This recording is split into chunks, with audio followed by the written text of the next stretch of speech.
ಇಂದು ನಾವು ಮಗ್ದಳದ ಮರಿಯಳ ಬಗ್ಗೆ ಶುಭ ಸಂದೇಶದಲ್ಲಿ ಆಲಿಸುತ್ತೇವೆ. ಆಕೆ ಸಮಾಧಿಯ ಹೊರಗೆ ನಿಂತು ಅಳುತ್ತಿದ್ದಳು.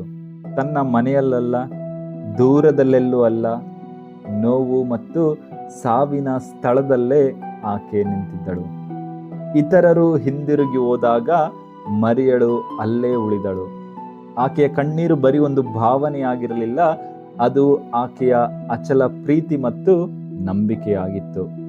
ಆಕೆ ಅಲ್ಲಿ ಉಳಿದುಕೊಂಡ ಕಾರಣಕ್ಕೆ ಆಕೆಗೆ ಪುನರುತ್ಥಾನಗೊಂಡ ಯೇಸುವಿನ ದರ್ಶನವಾಯಿತು.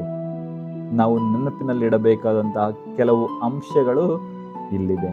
ಮೊದಲನೇದಾಗಿ, ಪ್ರೀತಿಯೇ ದಾರಿದೀಪ.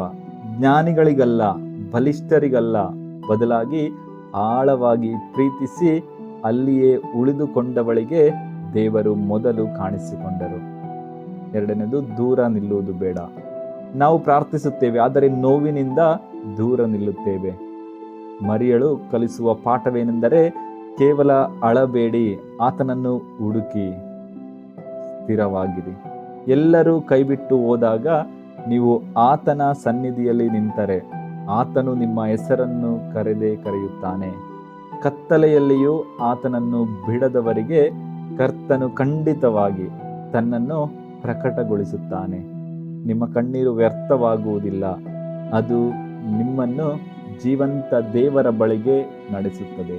ಆಮೆನ್.